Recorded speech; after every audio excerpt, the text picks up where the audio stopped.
All right. Episode 8. We're back. How you going, brother? Good, man. Very good. Back for number lucky 8. I know. How good's that? Yeah. So we're doing Infinity.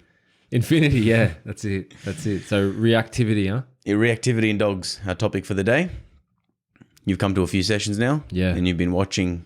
A lot of it has been built around reactivity. You had a question about reactivity. What was it again? So the word reactivity, to the amateur like me and to the people that are listening, you might hear that word and think, ooh, that's like automatically means like an aggressive dog or a dog that bites. But reactivity is a broad, very broad term, right?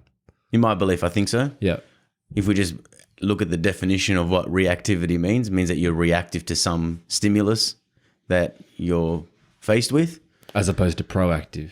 And proactive would be its opposite. Yeah. Is that we are, and proactivity can be that, not that we talk about proactive dogs, but I guess in one sense, maybe that means something. For the word itself.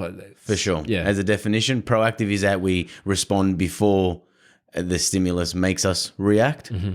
And then reactivity is that we're reactive to things that are around us. So when we have a dog that is reactive or he has high reactivity, it's because he's reactive to things that are happening around him. It could be other dogs, could be the bird, could be other people, cars driving past, sounds that they hear, thunderstorms. Sure. So basically any stimulus that's occurring around. And most of the time, we're looking at dogs are reactive to other dogs. So reactivity is a stimulus and then an undesired... maybe just a behavior. If we want to get more scientific, it may not be that it's undesirable. Sure. But in the way we use it, it generally means that it's something someone that we comes don't to you want. and says, my dog's reactive. It generally means He's barking and lunging and he's acting up on the lead. Yeah. And it'd be ideal that we don't have that, so then we can have more of a social dog with good manners. We're going to see reactivity just out of excitement. So it doesn't mean that the dog's going to be aggressive. Aggression is when a dog was to act aggressively and he actually makes contact, so he actually makes a bite. So you can walk past and the dog's barking, but then they approach each other and they sniff. There's no aggression. Aggression would be when the dog would bark, or may not even bark. He may just walk up, see a dog spooks him, and then goes for the bite straight away. Right. And until there's that physical contact with the biting, that's what we're going to call aggression. Mm-hmm. Reactivity is usually what happens before the dog acts aggressively. Right. So to stop reactivity or to help deal with reactivity in our dogs, there's a few points that I've written down. So hopefully I cover as much as I can. Yep. I see it a lot with a lot of my clients. As I said, you've come to a few sessions now and you're seeing how we're dealing with it. And the first and foremost, and this is going to be a common theme with all concepts of training, is good management.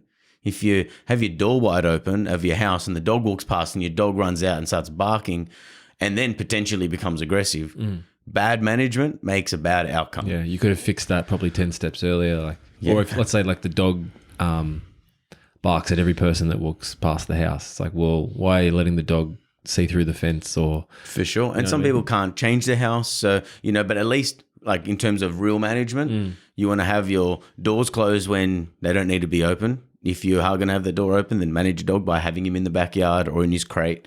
If you're going to have him outside of the backyard or outside of the crate, he's on a lead, especially when you're out in public. There's no point clocking up more repetitions of successful behavior if we're trying to stop that behavior. Now, some people want their dogs to bark at the gate when people walk past because it gives them a sense of security, a sense of presence. Sure. So that reactivity can work as long as it's not excessive, so then you're not disturbing everyone around you.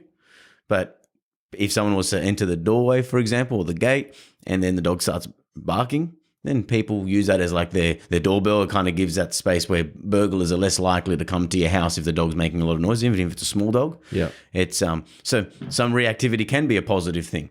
However, as long as we can control it and manage it, which is important. So for example, if we're trying to, so good management, let's talk a little bit more about that. So if you're going to go out on a walk and your dog is reactive, but you have them on a very loose collar, bad management if the dog can back out of it and then continue running.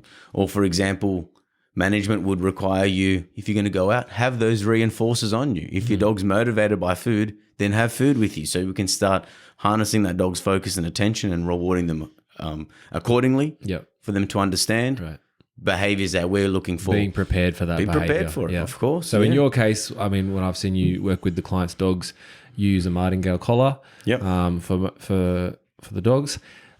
So you've got that collar and then you've got your food pouch And so that's setting up to be prepared for whatever behavior the dog is going to display, good or bad. Exactly. Yeah. Definitely. If you're going to go out and it's regularly, I see my clients, they get their tree pouch, they have it all, but then we meet up somewhere new and they don't have the tree pouch on them. I'm like, well, how are you going to reward them? If you were, for girls that are wearing tights or boys that are wearing shorts but don't want to put their food in their pocket, there's many reasons why having the pouch is a good idea. First of all, it sets you up. You've put the intention out there. All right, now I've got something. Or have the ball with you or the tug, something that your dog's going to respond to. Most of the time it's food. It's how we use it. But there's heaps of times where we use different reinforcement. With the pouch itself, is the pouch only the best option because of accessibility, or are there other reasons why you should be using a pouch as opposed to, let's just say, like a little plastic bag in your hand or something like that? Good question. Having the pouch gives you, as you said, accessibility. You can grab your pouch, grab the food out, you can give it to your dog. Yeah. You're quite quick with it. It's not messy. It's not messy in terms of your technique. Having food in your pocket, undesirable for a few reasons. Of course, it dirties your pocket. Second of all, by the time you get that food out of your pocket, especially if it's in a little sandwich bag, by the time you're rustling around, you can't get the food in time, probably. That 1.6 seconds we talked about. Yeah, and that's why using your marker is good. For sure, you give the marker to the dog then can wait those few seconds for you to get the food out of your pouch, or even if it's in your pocket, it's fine.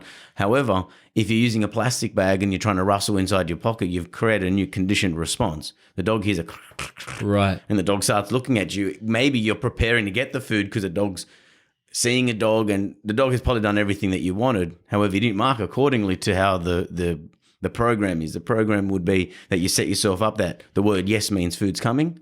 I will now follow through and get that food. So having the plastic in your pocket, it gives those couple of issues.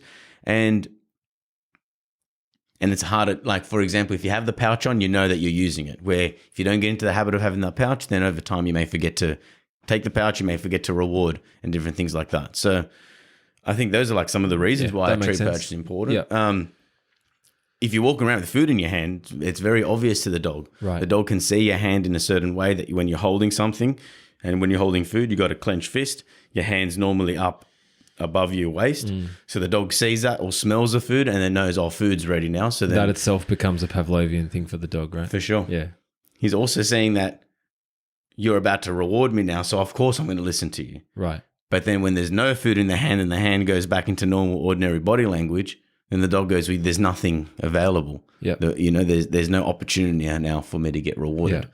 So I think it's that's the best option. The pouch is the best option. For sure. They're like $15 on the internet. So. It's so easy to have. Yeah. It looks a bit goofy. You look like a bit of a dog nerd, but hey, have opportunity to reward your dog. Who cares? I'd rather have a good behaved, well-behaved dog.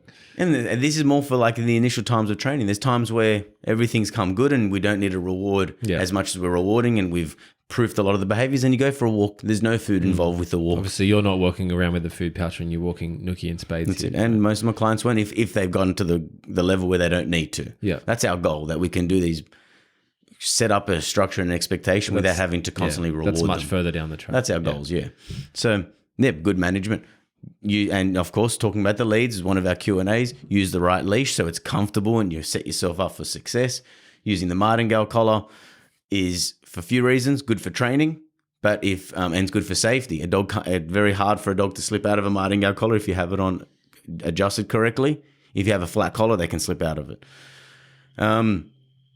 Also, on top of the good management, when you're out and about, management is about where you're going. If your dog's highly reactive and barking at every single dog that it sees, then there's no point walking in a very busy environment like the Esplanade in Cronulla, where there's just dogs everywhere in a very short path. Yeah. You've set everybody up for success, and then as I said, we're clocking up more repetitions of the behavior that we're not looking for compared to going, all right, let's start off in a quieter environment. We're going to see a few dogs, or with your trainer that they have that demo dog. Yeah. And then we can set it up, what to do, what not to do. And then over time, as you progress, then we start. So slowly increasing that stimulus of dogs or whatever they're reacting to. Exactly. Yeah. And so we talk a little bit about counter conditioning. So how do we combat the reactivity? What do we do for the dog in terms of conditioning to change a dog's perspective? So